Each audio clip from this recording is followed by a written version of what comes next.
दुर्गा क्षमा शिवा धात्री स्वाहा स्वधा नमोस्तुते।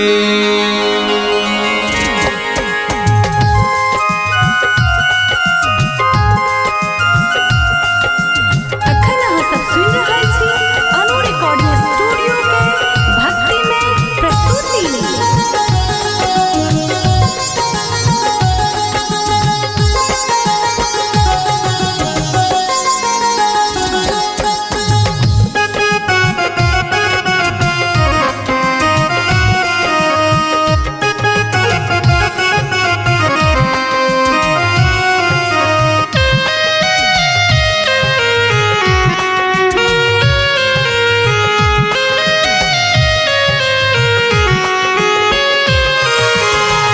जय जय जननी मंगल करनी पुत्र शरण तोर कानी। जय जय जननी मंगल करनी पुत्र शरण तोर कानी। जगदम्बे माहे दुख हरनी करुणा रूपेण माँ भवानी। जय जय जननी मंगल करनी।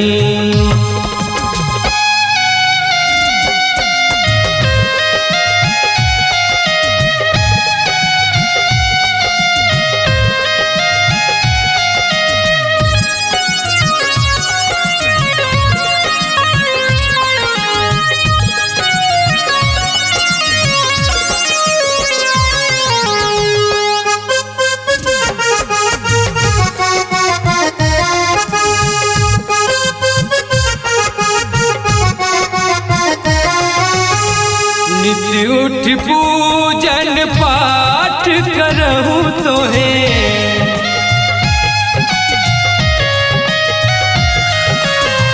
नित्य उठ पूजन पाठ करहूँ तोहे।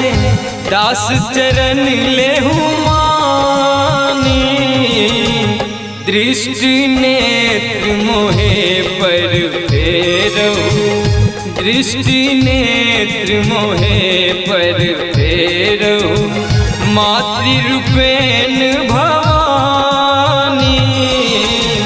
जय जय जननी मंगल करनी पुत्र शरण तोर कानी। जगदम्बे माहे दुख हरनी करुणा रूपेण माँ भवानी। जय जय जननी मंगल करनी।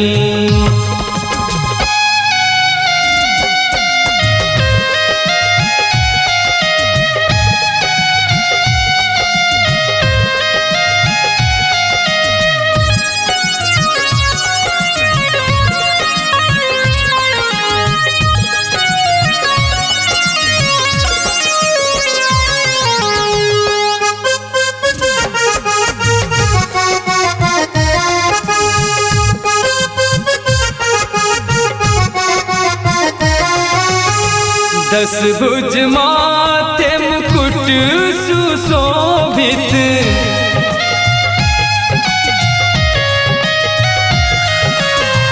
दस भुज माथे मुकुट सुशोभित। महिषासुर संहारनी